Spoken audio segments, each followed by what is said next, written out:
muzimya byose usige mikoro yonyine hanyuma n'ubundi hariho gahunda umwuka yasabye ko zikorwa nyuma y'amateraniro dukomeza mubaye izo gahunda nazo zibona umwanya mubaye izo gahunda nazo zibona umwanya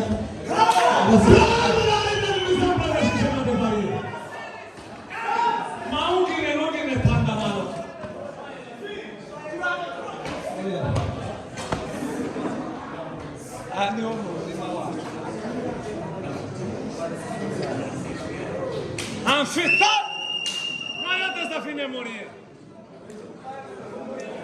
Menos já nesse.